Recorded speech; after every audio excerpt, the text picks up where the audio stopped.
Hello, hello. Welcome, welcome. Hello. Hi, my name is Lindsay Ball. I'm a local actor here in Houston, Texas, and I am communicating via this virtual sphere today with Karen Emus.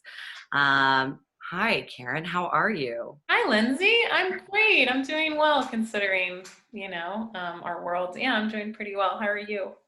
Yeah, I'm doing pretty well, all things considered. Happy to talk to you today. So, just some background for those of you listening out there. Karen and I have done a bit of ensemble-based theater together here in Houston, and like I mentioned, I'm an actor, so I wanted to talk with Karen today about some of these pieces on this YouTube channel, and some of her work to try to get some insight into and some clarity regarding it, because I am an actor and I don't know much about dance and the like. So I just wanted to get a little bit of perspective, and maybe that'll help anybody else watching. Um, I wanted to dive in a bit. I went through all of the pieces chronologically, and I wanted to kind of start, if you're comfortable, with one of your earlier pieces, Sure. Dr. Libido. Dr. Oh, Libido yes. Let's in go back in time. 2011. So, Karen, this piece is completely unlike any of your other work on this channel. Hmm. Um, you are so good at physical comedy. It was such a joy watching it. Thank you. Yeah, absolutely. Do you enjoy comedic pieces? Your solo work comes across as mostly serious. Mm. Is this intentional? You Um, I I really love comedy. I think there's something really magical about making people laugh. And know? I know one of my earliest memories of comedy, it was in my own home. I'm the oldest of four, and my brother, who's 2 years younger than me, we were thick as thieves when we were very little. And we used to make each other laugh for no reason at all. We would just giggle till we were on the ground, and giggle fits. And people who are out there listening right now who have siblings will understand. And even if you don't have siblings, if you have a cousin that you grew up with, or just a neighborhood friend, or perhaps another person in your life when you were a kid, that you just look at them, just looking at each other, you start laughing. Mhm. And yeah, and so it was fun to be goofy. I remember we would laugh so much at the dinner table. Um, and when we were kids, and we had this round wooden table in this very small kitchen, because I grew up not with not very much. And so, but I remember this wooden table was just really big, and we would, it seemed like, because I was small, it seemed like it took up most of the kitchen space. And we had a sliding glass door that would go out to this sort of community backyard, Mhm. because all the backyards, I grew up without fences in my Yeah. backyards, and everybody sort of played out with like a hill and stuff when it was snow, because I grew up in Maryland. When it was snowing, we would go down the hill and stuff. So I distinctly remember one childhood memory thinking about comedy, where my brother rolled in through the late to dinner through the sliding glass doors, um, and he came in, and my dad was like, "Oh, you're late," and he's like, "Oh boy, do I have a story for you." And he started telling us this funny story about how he got in this horrible bike accident, but he was still like not a scratch on him. It was really funny. And we all ended up laughing. And Yeah. so he was always really good at taking a situation that seemed really dire and making everybody laugh around him. So Yeah. so I learned really early on, and he's younger than me. So I learned, even though he's younger than me, I learned early on about how making people laugh, it lightens people's spirits, and it Absolutely. takes a really dire situation, and it just you forget about it in a way because Yeah. of your laughter. And that's one of the things I loved about making Dr. Libido is I was able to work with 3 other artists, one of whom is my husband. Um, Love he that. was the, thank you. He was the director. I don't recommend doing that for everybody, by the way, Oh, but sure. especially if you have a unique dynamic. But yeah, he was great director, and he's also a wonderful comedian as well. And the 2 other actors I worked with, Thomas Brazel and Kathy Restivo, they're now going on into other types of genres, within performance, and they're doing quite well. And yeah, and my husband Walter, when he was directing us, I remember one of the things that we collaborated together on as a group was, if we're going to make people laugh, we want to understand that the heart of the story has to be coming from, in this case, with the character, a very selfish, like the greediest of the greedy, type of person. And if we're going to make this person, this character, the greediest of the greedy, the doctor, how is that doctor character going to manipulate everybody else around him in order to get what he wants in the end? And what other people are going to get in his way, and that's where my character came in. I was like this sort of deviant character, and it was really fun. And Kathy's character was a little bit more obedient, so she went the super obedient route, and that had its own funny side to it as well. Yeah. The person who's like the ultimate people pleaser, and to a ridiculous fault, because there were moments in the story where you're like, why did she just do that? Like, saying yes to everything, and yeah, why did she just say yes to that? Why did she just go and do what he said? That was, so yeah, so that was really fun. And then I remember before the show got started that my dad and my stepmother, they showed up. And my stepmom's like my second mom, so they didn't tell me that they were showing up at opening night, and we were performing outside, and it was nighttime. So even though we had set up lights around the audience, and then also our little stage area, I didn't know who was in the audience. And so we were going into the audience because it's interactive. We were going into the audience in the beginning part of the show. Right. And my character is going in there, and I have this half mask, which is has its own challenges. And so you have to really be in character full on, and I saw in character, I see my dad and my stepmom there, and I'm like, oh, and so I kept staying in character. But it was the funniest moment because as an actor, I'm going, okay, I really gotta keep it, don't break it, because it's my dad, and my stepmom. So it was wild, but it was such a wonderful thing because that show was so much work, and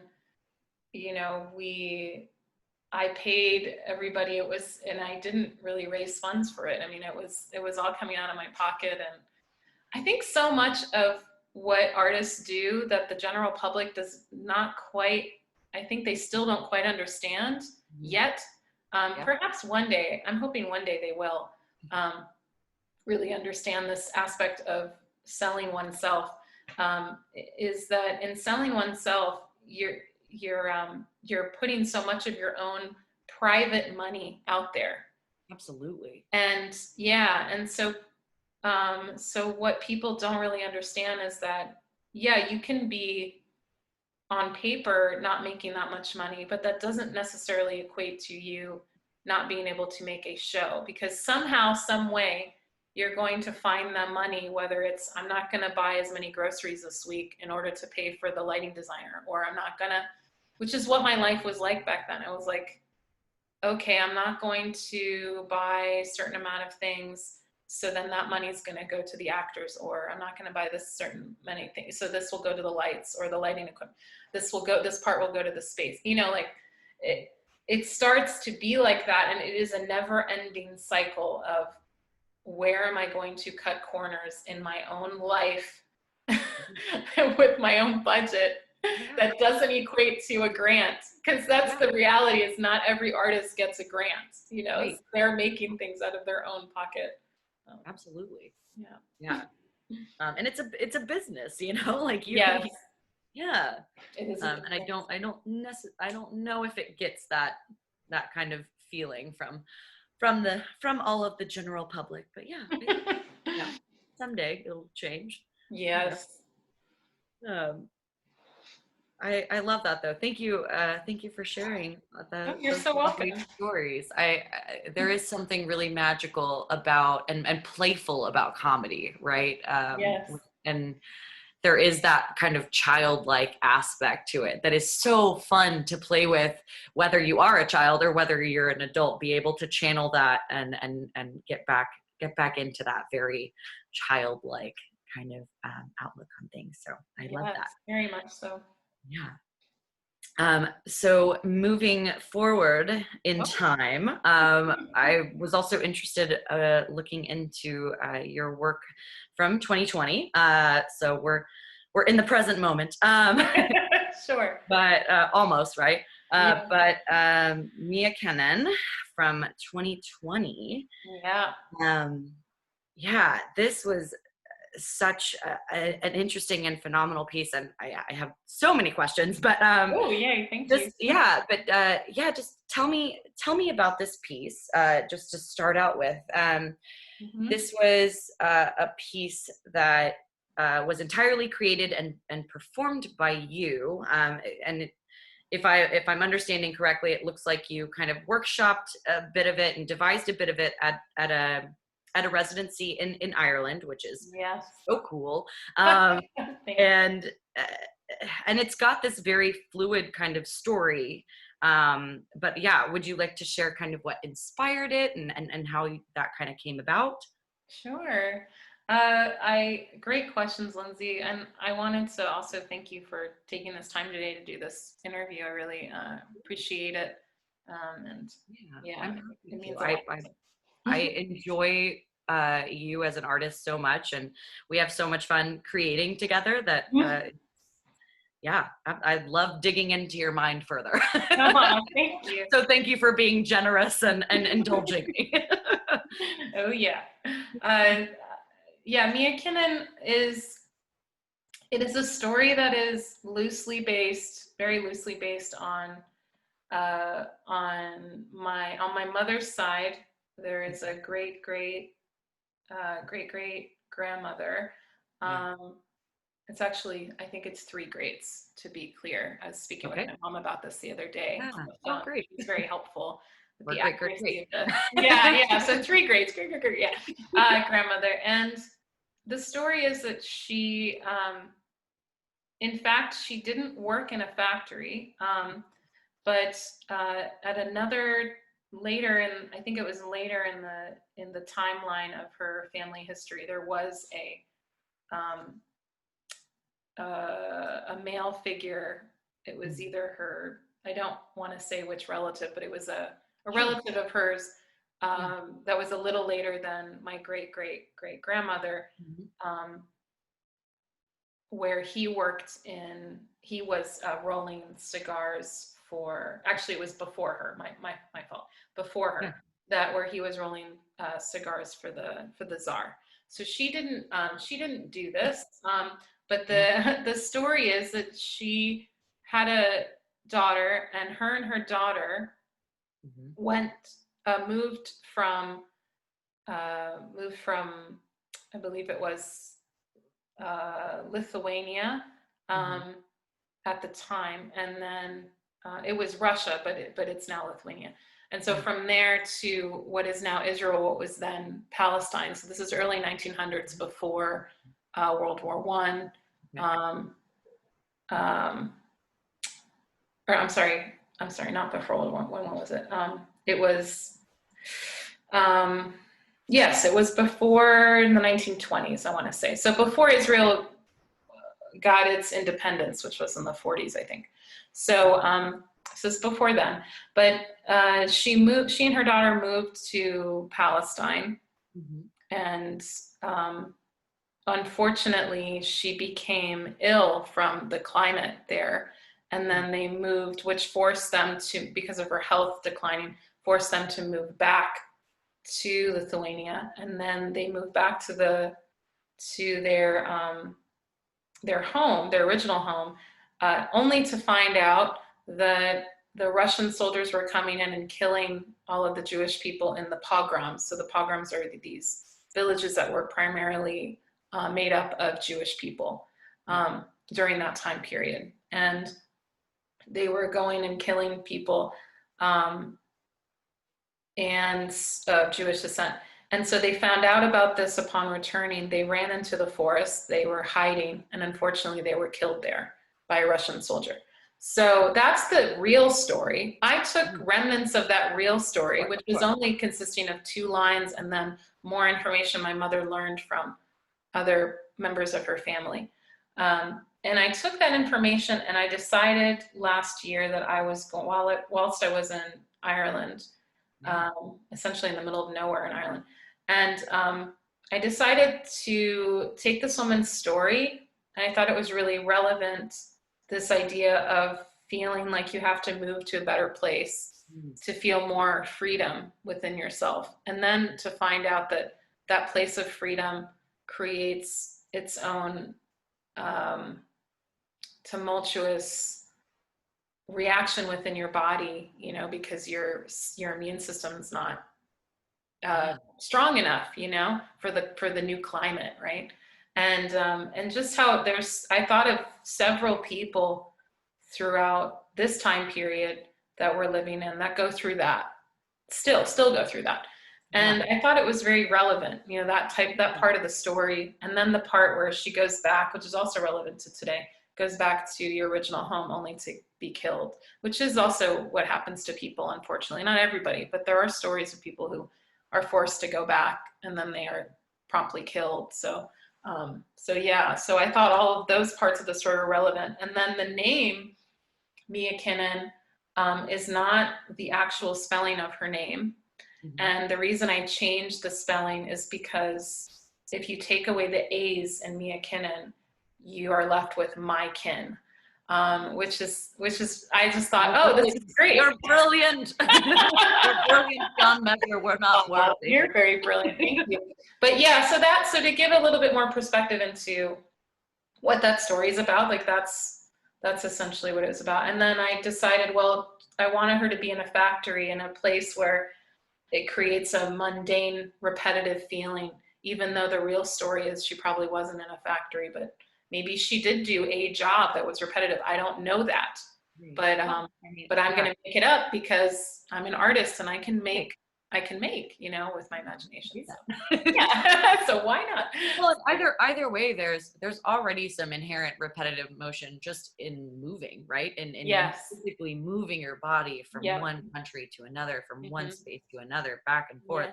And I love that. I picked, you know, again, I'm an actor. I'm not I'm not in the same world, but I did pick that much up. Your repetitive gestures and movements in this piece that were so visceral and really like emotive. And I immediately kind of connected to that. And I was going to ask about the significance to this repetition, and you kind of have touched on it a bit already, but yeah, that's really fascinating. Thank you. Yeah, well, I think that we are a species that we repeat, you know, we repeat things. It feels like there's this terminology that many people use in the performing arts called sense memory, and they use it in several well-known drama training, you know, all over the world. They use sense memory in different ways, and they use sense memory when you're I often hear film actors using this type of technique, sense memory. They always use this term on sense memory, sense memory. And I'm sure the audience is probably thinking, well, what does that mean? When they hear these interviews, what are they talking about? And so I'm not going to speak for all those people, but I know my understanding of sense memory is to imagine you are this character, you are this woman, Mia Kinnon, and you are unhappy with your life. You feel trapped in your life, in your day-to-day life, and you are going through repetitive actions every day whereby you get up in the morning, you make food for your family, you then go and you sew some things, maybe there's a rip in a tear in your husband's clothing, and you're sewing it up, which was often the case back then. People would be mending things a lot by hand. And so let's say, this woman is doing those repetitive motions. She's also doing the laundry, which they didn't have laundry machines, so they had to do everything by hand back then. And so she was doing all these things by hand, all of those things that you do by hand, which there are people doing things like that now in isolation, washing the dishes, these are repetitive things that you sort of took for granted, but now maybe you're paying more attention to. There's a mundane quality in that. And doing something repetitive every day, it does give this feeling of ominous feeling, of like, oh, when is this going to end? And I want more for my life. And so that was the place emotionally, in terms of sense memory, that I wanted my body as well as my mind to go through as a performer with this character. So that's why, yeah, that's where it comes from. Yeah. Thank you for sharing. Yeah, you're welcome. Yeah. I love that. And I definitely, I feel that, and you're right. It's completely relevant to the times. And yeah, it's that repetitive, that mundane, that having to, or being forced into a routine out of necessity, for that routine. And then having moments where you kind of snap out of it, right? Yeah, exactly. And you're forced to confront, like, oh wait, confront that in a new way. So yeah, thank you for sharing that piece. You're welcome. And providing that context. I appreciate it.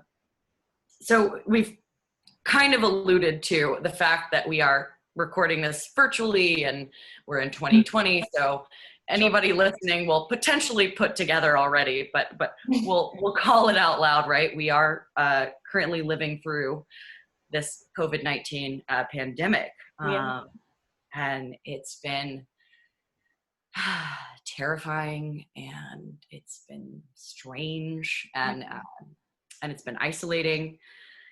How do you feel that this time has either changed the way that you view art or informed your own creation? Do you think this time made you consider new forms or subjects? Like, how do you think this pandemic has evolved art? And go ahead, play with that how you will. Yeah, no, great questions. Yes, I'm going to answer your big question that I'm hearing, which is, what am I doing, or how is my perspective changing? Yeah. During this isolation, during this quarantine time. In several ways, I am opening let's say my mind is full of windows, right? And there are metaphorical windows, and the metaphorical windows are shut. And I decide that I'm going to open up my metaphorical window of theatrical space. What does that space look like? I'm going to open up the possibilities into the open air with my window, right? So I'm going to open up my window and see around me what's around me. Nature. Oh, nature. Well, I could do theater outside. Like, I could do dance outside. That's a possibility.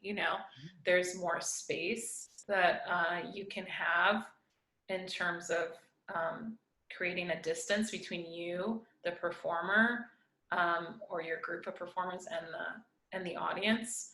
There's also there's also a way that you can create even more comfort, where I was hearing earlier today in a theater meeting I was in, where you could be in the comfort of your own vehicle, and you could be sitting in the vehicle and then looking out through the window to 6 feet away to your performance that you're watching. And I, as the performer, am giving you a performance, and your distance, but you can still see me, you can still hear me in a way, because you could have your mask on and then have the windows down, for example, if you as the performer invite your audience to listen to your voice and to do that, those 2 steps, which are actually 3, because you get into the car. It's 4. You get into the car, you drive to the site, you stay in the car, and then you wear your mask, and you decide to, so that's 5 actually, and then you decide to lower the window down and listen and look, because so much of performance is listening. And I think that being out in nature, you're forced to be on alert and listen to everything around you. And I remember a time before the coronavirus that I took that for granted, because I would bike from home to work, and I would have my earpods in, my AirPods in, or my earphones, and I wouldn't really let the outside world, permeate into and pierce my inner consciousness, Yeah. And as performers, we need to open that window that is probably, was shut before. So that's what I mean, going back to the metaphorical window. It's like, now I'm starting to see, where others speak. Because historically, people used to have ceremonies and rituals outside and performances outside, whether it was in Greece or Pompeii or, the Aztecs, to give a more extreme sort of negative, but, not that all the rituals were negative, but they also did have positive rituals outside. And then they, even further south, down to where my dad is from, Argentina, you could go that far south, and then further north, like up to Iceland or Greenland, and then to the east, or in Japan, they had outdoor performances. No theater is often performed outside. So that's just an interesting thing to think about, and to rethink in that way is really important, I think, as an artist. And so those are things that I'm doing more. I'm doing a high amount of rethinking as an artist. I also teach, so as a teacher, and just as a human being, rethinking the way that I interact with the outside, as well as my indoor spaces, like the ones we're in right now doing this interview. I'm in my home office, you're in your home office, and like we're, not in the same place, but we're sort of, yeah. So. Yeah, no, that's very interesting. And I think there have always been instances of breaking this paradigm, right? Of building new models. But this is a unique time where everybody is being forced to break the paradigm, right? And that's kind of exciting. It's a little bit nerve-wracking, feeling so out of your element and having so much newness, but there's also a form of camaraderie there, because we're all eating the same shit sandwich, right? So how can we use this time to make ourselves better? So very cool. I love that. Is there anything else that you've been working on in this time? Not that you have to be productive right now, because we're just trying to survive. But is there anything you've been working on? Yes, there are things I'm working on. I am working on, I'm working on 4 things right now. artistically can't speaking. wait. So I'm working on an album that's coming very slow because my talk about going back to your well said thoughts about what was it that you said, making new, the new Yeah, structures we're putting. yeah. I am often finding I'm saying, why not? A teacher from my training when I was trained in London back in 2004 to 2006, I did this physical theater uh, actor created, it was called actor created training program in the pedagogy by this, developed by this gentleman called Jacques Lecoq. And I never met him, but there are students of his that started, you know, um, training programs, and so all over the world. So I studied under two people that studied under him, or his, I should say, his school in Paris. So I didn't study in Paris, but I studied from two people who did, and then other wonderful teachers as well from all over the world. And I was with people from all over the world, and that was a wonderful time. And I encourage any artists listening right now to do a program like that. If this, pandemic stops, and even if it, if it goes on long, to consider doing at least maybe not at least, but doing international relations through the beauty of the beautiful technology of Zoom and other technologies that are out there now, just to Yeah, connect to people. If you're in Texas, you want to connect with somebody in Japan, that you can do that, it's not it's that so much more difficult. accessible now. The art has become so much more accessible, which is Yeah. a lovely thing Yeah. for sure. Yeah. So I am working on an album. I'm working with another choreographer on a duet dance work here in Houston. I am working with uh, I'll be doing I think if it's going to happen, a public performance of Pina Bausch work, but I haven't really said anything to anybody, so I'm saying it now because I'm hoping it will happen. I have my Let's first meeting about manifest it. Yeah, thank you. This Saturday with my friend Nina, so she's coordinating it. It's a public event that's going to happen, but it's a march that has a series of different gestures in it that the performers do, and it's a single file march, so it's a very interesting thing, provocative type of work that was created by Pina Bausch, who was a dancer and a choreographer. And then I'm also going to be performing here in Houston on August 29th, so please come out. It's going to be at the Live Oak Meeting House in the Heights, which is a Quaker house actually. And it's a beautiful space if you've never been there before. I was fortunate enough to be there at a friend of mine at her wedding a long time ago now. But it's a beautiful, beautiful space. And there's outside space to it. There's inside that also has kind of an outside to it through the ceiling, and it's very pretty. So I'll be performing there with all kinds of restrictions, as you can imagine. I'll be wearing a mask. There's a limit of 10 people. There's 12 other performers, and it's going to be really great. So I'm very excited about it. So that's what I'm doing. And then also, it looks like my ensemble and I are going to be working on something. I don't really know what yet, but we're working on it. So, yeah.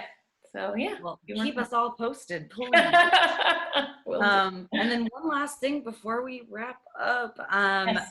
So look, obviously looking at the breadth of your work, it's clear that even in this sampling on your YouTube channel, you have many skills. You can dance, you can make me laugh, you can act, and you can sing. It's almost not fair, but I love you, so it's fine. Oh, thank you. So let's share with the audience. Is there anything that you feel like you can't do?